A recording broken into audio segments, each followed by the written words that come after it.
नमस्कार, बुलेटिन में आपका स्वागत है। मैं हूं आप सबके साथ अनूप। क्या कोरोना के कारण दुनिया में सब कुछ बदल जाएगा? यह सवाल इन दिनों सबके दिमाग में चल रहा है। इसी बीच बिहार के डिप्टी सीएम सुशील मोदी ने डिजिटल चुनाव की संभावनाओं की चर्चा कर अटकलों को हवा दे दी है। हालांकि सुशील मोदी के इस बयान के बाद विपक्ष का उन पर चौतरफा हमला शुरू हो गया। यही नहीं, सहयोगी जेडीयू ने भी उनके बयान को हकीकत से परे बता दिया है।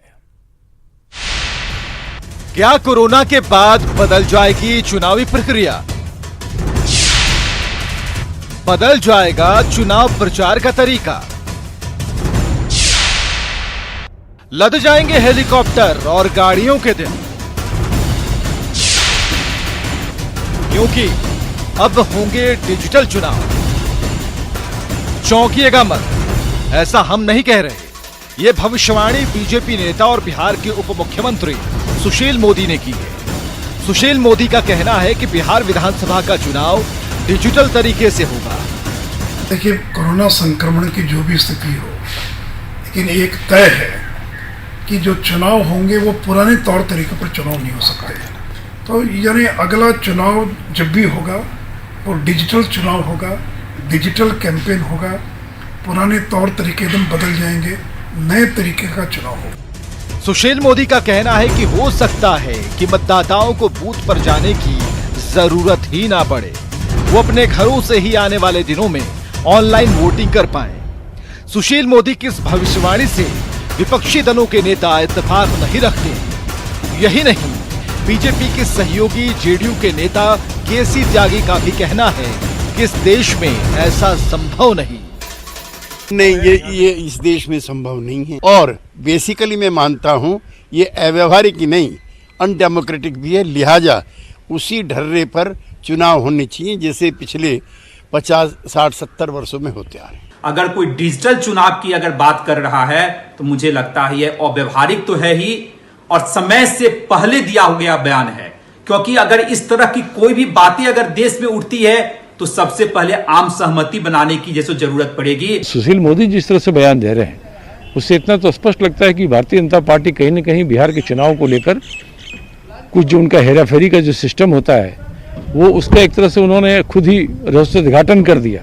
इसका हिसाब किताब बिहार की जनता जिस रूप में भी चुनाव होगा उसमें लेगा, आपसे ये याद रखिएगा। देश में चुनावी प्रक्रिया बदल जाएगी या पहले ही की तरह चुनाव होंगे, ये तो आने वाला वक्त बताएगा। लेकिन कोरोना काल में सुशील मोदी ने एक वाजिब सवाल जरूर उछाल दिया है, क्योंकि जब तक कोरोना है तब तक सोशल डिस्टेंसिंग का ख्याल तो रखना ही पड़ेगा। दिल्ली से अमितेश और पटना से आनंद अमृतराज की रिपोर्ट। और आइए अब यह समझने की कोशिश करते हैं कि आखिर सुशील मोदी के इस बयान के बाद विवाद क्यों शुरू हो गया। तो देखिए, बिहार में ज्यादातर लोगों की समझ से दूर है डिजिटल, और लोगों को ईवीएम से भी यहां वोटिंग में दिक्कत होती है। और बिहार के नेता भी अगर डिजिटल प्लेटफॉर्म की बात करें तो इस पर ज्यादा एक्टिव नजर नहीं आते। चुनाव होने पर एक खास दल या गठबंधन को फायदा हो सकता है और विपक्ष को चुनाव में हेरा फेरी का भी डर लगा हुआ है। इसलिए शायद सुशील मोदी के बयान पर विपक्ष भी बवाल कर रहा है या फिर बयानबाजी कर रहा है। डिजिटल चुनाव पर ही नहीं, केंद्र सरकार के आर्थिक पैकेज पर भी बिहार में सियासत तेज हो गई है। विपक्ष इस पैकेज में भी बिहार को कुछ नहीं मिलने का आरोप लगा रहा है, तो सत्ता पक्ष इसे विपक्ष की नासमझी बता रहा है। केंद्र सरकार के 20 लाख करोड़ के आर्थिक पैकेज पर बिहार में सियासी घमासान जारी है। एक तरफ जहां आरजेडी इस पर श्वेत पत्र की मांग कर रहा है, वहीं कांग्रेस इस पैकेज को भी बिहार के साथ छलावा बताता है। देखिए, बेहतर होता बिहार सरकार के लिए, आदरणीय मुख्यमंत्री जी के लिए, कि बिहार की जनता के सामने श्वेत पत्र जारी करके पूरा विस्तृत विवरण देते कि ये जो 20 लाख करोड़ का पैकेज दिया गया है इसमें बिहार को कितना लाभ हो रहा है। जब केंद्र में बैठे लोग बिहार के साथ उपेक्षा का व्यवहार रखते हों तो अब नीतीश कुमार उस गठबंधन के सहयोगी हैं, तो वो भी दिखाने के लिए समीक्षा करेंगे। सच्चाई तो ये है कि उनके खुद के मंत्री श्याम रजक ने कहा कि ये पैकेज बिहार के लिए इसमें कुछ भी नहीं है। तो इससे बड़ा आरोप और क्या लग सकता है कि बिहार सरकार के मंत्री ने ही कहा है कि बिहार के लिए कुछ नहीं है। इतने बड़े आर्थिक पैकेज पर विपक्ष के आरोपों को सत्ता पक्ष ओछी राजनीति बता रहा है। बीजेपी विधायक नितिन नवीन का कहना है कि घोटालों की जनक आरजेडी को श्वेत पत्र मांगने का कोई हक नहीं है। वहीं जेडीयू नेता राजीव रंजन कहते हैं कि बिहार की विपक्षी पार्टियों से इससे ज्यादा कुछ उम्मीद भी नहीं है। सबसे पहले तो श्वेत पत्र कौन मांग रहा है? जो लोग केवल घोटालों का जनक रहा है, जिसने के समय में चारा घोटाला से लेकर अलकतरा घोटाला से लेकर और जितने तरह के भ्रष्टाचार हो सकते हैं वो सारे भ्रष्टाचार में लिप्त रहा हो, जमीन घोटाला से लेकर सब चीज़ में, तो उनको श्वेत पत्र मांगने का तो नैतिक अधिकार नहीं है। ये मुझे एक ऐसा अवसर बताइए जब केंद्र या राज्य सरकार के किसी भी फैसले या किसी प्रयास की विपक्ष के नेताओं ने सराहना की। बिहार में विपक्ष की इस भूमिका की कल्पना जनता कर भी नहीं सकती है, इसलिए कि जिस तरह की परिस्थिति इन लोगों ने पैदा की है, हर सवाल पर अनावश्यक कोहराम मचाना, ये विपक्ष की बिहार में पहचान बन चुकी है। कोरोना संकट और लॉकडाउन में उपजी स्थिति से बिहार की जनता परेशान है। सबों का धंधा पानी बंद है। बाहर से आने वाले प्रवासी मजदूरों को बिहार में रोजी रोटी की चिंता सता रही है।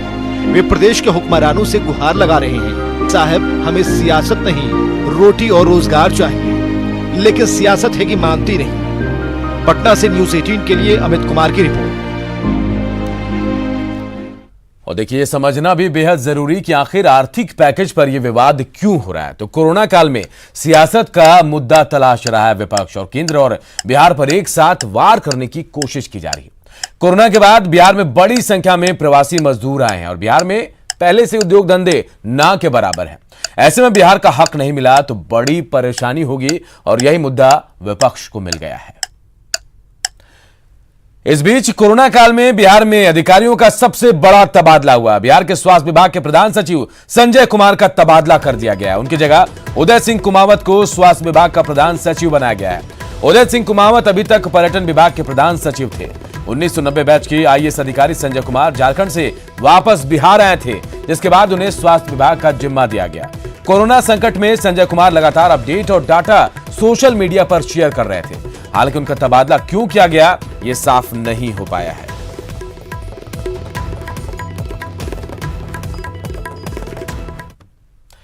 बिहार में लॉकडाउन के दौरान आज से ऑड इवन फार्मूले के तहत ऑटो और ई रिक्शा का परिचालन शुरू हो गया।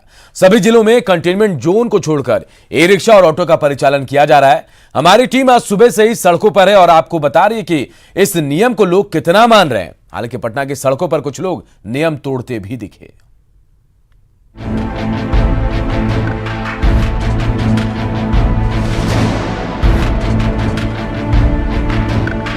कोरोना काल में संक्रमण से बचने के लिए तरह तरह के तरकीब अपनाए जा रहे हैं। सोशल डिस्टेंसिंग के साथ अब लोगों की सुविधाओं को ध्यान में रखकर गाड़ियां चलाने के निर्देश दिए गए हैं। इसके लिए ऑड इवन का फॉर्मूला अपनाया गया है।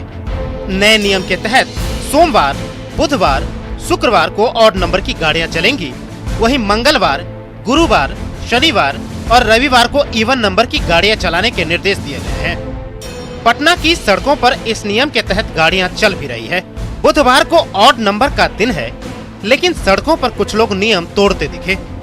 कुछ ई रिक्शा वाले ऐसे दिखे जिनमें या तो नंबर साफ नहीं दिख रहा था या फिर उनका अंतिम नंबर इवन से था, लेकिन वो ऑड का दावा करते हुए ई रिक्शा चला रहे थे। हमारी टीम ने जब उनसे सवाल किया तो कुछ तो नियमों से ही अनजान दिखे, वहीं कुछ नियम जानकर भी गलत कर रहे थे। भाई आपका नंबर कितना है? आपका गाड़ी का नंबर कितना है? वो किस लिए? किस लिए? बताइए ना, आज आपका गाड़ी का नंबर क्या? आज कौन से नंबर को चलना है? वो तो कल तो फुट का नंबर आएगा और आज बराबर का नंबर आएगा। बराबर का नंबर है? बराबर का ही है। नंबर है 26-28 है।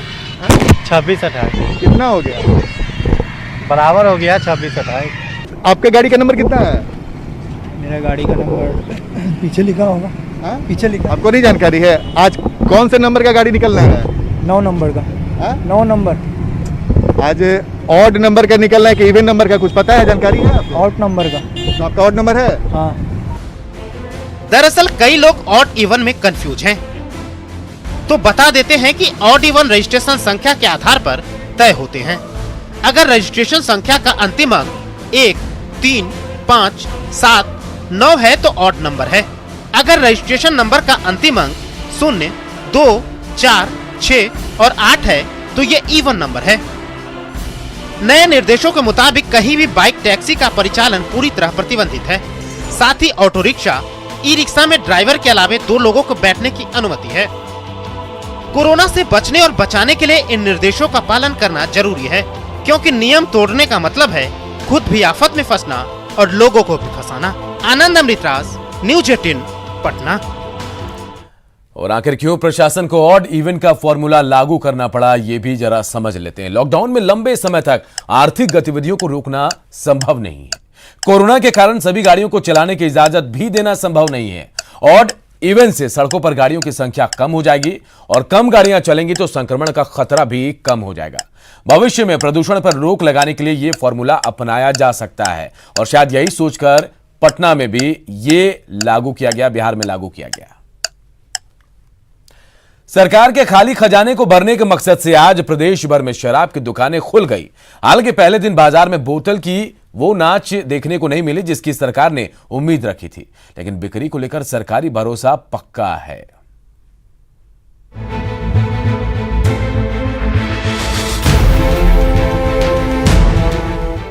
राजस्व की उम्मीदों के साथ प्रदेश भर में आज शराब की बिक्री शुरू हो गई, लेकिन दूसरे महानगरों में उमड़ी भीड़ की तुलना में रांची में शराब के शौकीन कतारों में कम ही नजर आए।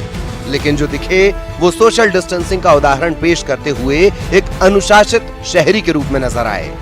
बताया ये गया कि कई लोगों ने ऑनलाइन ऑर्डर कर दिया है जिन्हें होम डिलीवरी की जाएगी। हालांकि शराब की कीमतों में 25% के इजाफे से कदरदान थोड़े नाराज जरूर दिखे, लेकिन उन्होंने खरीदारी से मुंह नहीं मोड़ा। दुकानों पे इसकी बिक्री की जाएगी। कुछ लोग यहाँ पर आए हुए हैं और जो दुकानदार हैं उनसे हम सीधे जानते हैं कि किस तरह की व्यवस्था की गई। यहाँ पे सोशल डिस्टेंस के पालन करते हुए हम लोग सेल कर रहे हैं और अभी तक कठिनाई तो नहीं हुई है। प्रशासन द्वारा कुछ लोग को यहाँ दिया गया है हम लोग को सहयोग के लिए, तो हम लोग परेशानी नहीं, आराम से सेल कर रहे हैं। बहुत अंतर हो गया है, अभी शराब की बिक्री भी कम है। बहुत से आदमी लोग को पता भी नहीं है कि शराब दुकान खुल गई है।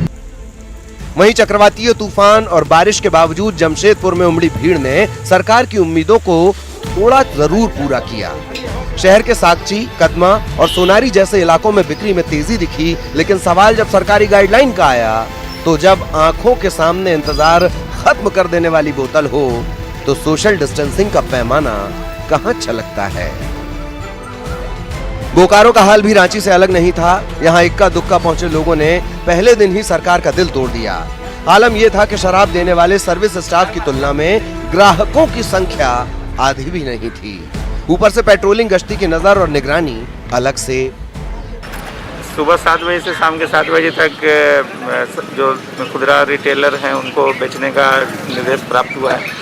उसी संबंध में जो आवश्यक दिशा निर्देश दिए गए थे कि बांस-बल्ली से घेरवाने का और सोशल डिस्टेंसिंग का अनुपालन करवाने का है और किसी भी तरह से लॉ एंड ऑर्डर प्रॉब्लम नहीं हो, इसके लिए बोकारो पुलिस तत्पर है।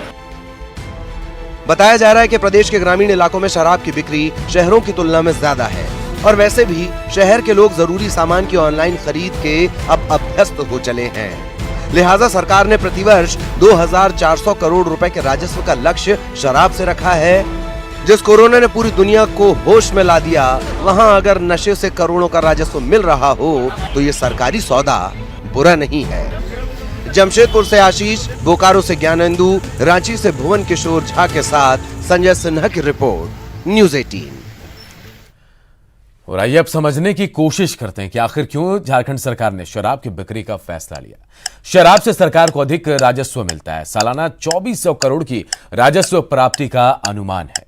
अधिक टैक्स लगाने के बाद भी बिक्री होगी, सरकार ऐसा सोच रही है।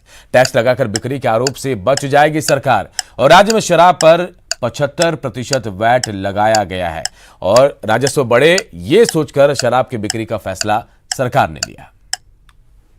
और अब आज सोशल डिस्टेंसिंग की उड़ रही धज्जियां की बार बार कहने के बाद भी लोग मानने को तैयार नहीं है। ये हम नहीं कह रहे हैं, बल्कि बिहार की 5 जगहों की तस्वीरों को देखकर आप खुद अंदाजा लगा लेंगे। 5 तस्वीरों में पहली तस्वीर पटना की, जहां स्टेशन पर लोग खुलेआम नियमों की धज्जियां उड़ाते दिखे। दूसरी तस्वीर भोजपुर की, यहां भी एक जैसी ही तस्वीर दिखी। बांका और गया में तो बाजारों में खुलेआम खरीदारी करते लोग नजर आए। जहां ना नियम का ख्याल दिखा और ना ही वायरस का डर। दानापुर में भी हालात कुछ अलग नहीं थे। यहां भी स्टेशन पर बिल्कुल यही हालात दिखाई दिए। बिहार सरकार ने प्रवासी मजदूरों की बढ़ती संख्या को देखते हुए सभी सरकारी स्कूलों में क्वारंटाइन सेंटर बनाने की बात कही है। इन क्वारंटाइन सेंटरों में प्रवासी मजदूरों को सोशल डिस्टेंसिंग के साथ 21 दिनों तक रहना है। लेकिन ये प्रवासी मजदूर क्वारंटाइन सेंटर में किस तरह नियमों की धज्जियां उड़ा रहे हैं, इस रिपोर्ट में देखिए। ये है सुपौल जिला मुख्यालय से महज 5 किलोमीटर दूर स्थित बसबिट्टी और कर्णपुर गांव का क्वारंटाइन सेंटर। यहाँ के क्वारंटाइन सेंटरों में आप देख सकते हैं किस तरह से सोशल डिस्टेंसिंग के नियमों की धज्जियां उड़ाई जा रही है। प्रवासी मजदूर किस तरह से बिना मास्क के बेधड़क बाहर निकल रहे हैं। मजदूर की इस लापरवाही से यहाँ के लोग भी परेशान हैं। वो लोग सरेआम घूमता है। उसके बाद यहाँ का कुछ व्यक्ति जो दारू बेचता है वो स्कूल में दारू भी सप्लाई करता है। हम आपको क्लियर बता रहे हैं। और उसी सबके साथ घूम रहा है। जब उसको मना किए गए तो चौक चौराहे पे क्यों घूम रहे हो, तो वह हाथापाई करने के लिए तैयार हो। सुपौल जिले के इस क्वारंटाइन सेंटर में तैनात शिक्षक भी स्वीकार करते हैं कि यहाँ के प्रवासी मजदूर सोशल डिस्टेंसिंग का पालन नहीं कर रहे हैं। उधर प्रवासी मजदूरों का कहना है कि उन्हें सही खाना नहीं मिलता है, जिसकी वजह से उन्हें बाहर निकलना पड़ता है। कल आदमी आता है वो खाना लेके चला आता है जो हमारा बच्चा नहीं खाया है, लेकिन हम जबकि इन लोगों को पूछा जाए जो हम खाना देते हैं कि नहीं, अच्छा खाना देते हैं। दिन में भी चावल खाना, रात में भी चावल खाना। किसी को सर्दी है, किसी को जुकाम है, कच्चा चावल है, कच्चा चावल सर्दी जुकाम करता है। सुपौल एसएसपी मनोज कुमार लगातार लोगों से मदद की अपील कर रहे हैं। प्रवासी मजदूरों से कह रहे हैं कि ये सोशल डिस्टेंसिंग आपकी सुरक्षा के लिए, लेकिन प्रवासी मजदूरों पर इसका भी असर नहीं दिख रहा है। जो भी क्वारंटाइन सेंटर में जो लोग हैं उनको ये समझना चाहिए कि यह उनकी सुरक्षा, उनके परिवार की सुरक्षा, उनके मोहल्ले की सुरक्षा और उनकी गांव की सुरक्षा के लिए ये सारा व्यवस्था किया गया है। बिहार में प्रवासी मजदूरों के आने के बाद से कोरोना मरीजों की संख्या में लगातार वृद्धि हो रही है। प्रशासन से लेकर आम जन तक इस बात को स्वीकार करते हैं। ऐसे में प्रवासी मजदूरों की यह हरकत वाकई में निंदनीय है। न्यूज़ 18 के लिए सुपौल से अमित झा की रिपोर्ट। अहमदाबाद से बिहार के लिए 37 मजदूर अभी रास्ते में हैं, जिन्होंने अपनी पूंजी एक ट्रक वाले को दे दी ताकि वो इन्हें इनके गांव पहुंचा दे। लेकिन ऐसा हुआ नहीं। ट्रक ड्राइवर रास्ते में इन्हें छोड़कर फरार हो गया और बचे 100 किलोमीटर इनको रेल लाइन के साथ तय करना है।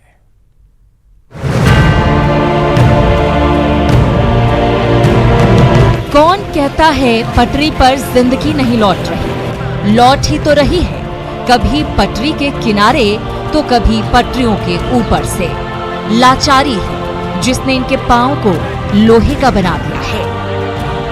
आदमी भूखा मरने से पहले घर किसी तरह पहुंचना होगा। अच्छा, तो हमको किसी तरह निकालना होगा, रेलवे हो चाहे रोड से हो। अच्छा, हमको निकालना होगा। बुशर्ट का बटन भी इन पटरियों की तरह साथ साथ होकर भी अलग अलग है। बाहर की हवा इतनी ठंडी भी नहीं कि तपते शरीर और जलते मन को शांत कर पाए, क्योंकि शांति तो घर पहुंचकर ही मिलेगी 100 किलोमीटर बाद।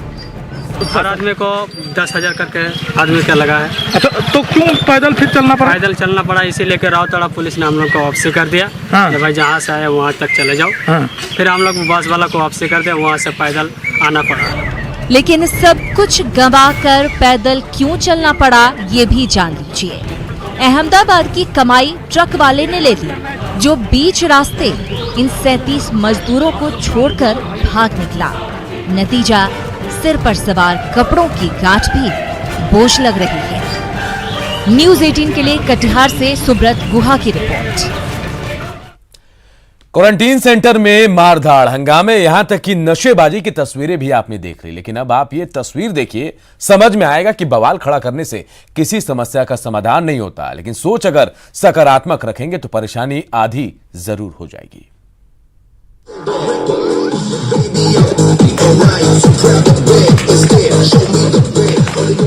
वेस्टर्न म्यूजिक पर एरोबिक्स करते लोग, लेकिन ये क्या, किसी ने लुंगी पहनी है, किसी ने धोती तो किसी ने तौलिया बांध रखा है। जी हाँ, वो इसलिए कि ये किसी योगा ट्रेनिंग सेंटर या डांस क्लास की तस्वीर नहीं है। ये नजारा है रोहतास के तिलौथू प्रखंड के पतलूका मध्य विद्यालय क्वारंटीन सेंटर का, जहाँ 81 प्रवासी श्रमिकों को क्वारंटीन किया गया है। ये लोग व्यवस्था में कमियां निकालने के बजाय खुद को तंदुरुस्त रखने में जुटे हैं और इन्हें साथ मिल रहा है क्वारंटीन सेंटर प्रभारी अनिल कुमार सिंह का, जो इन श्रमिकों के साथ खुद भी सुबह शाम संगीत की धुन पर एक्सरसाइज करते हैं।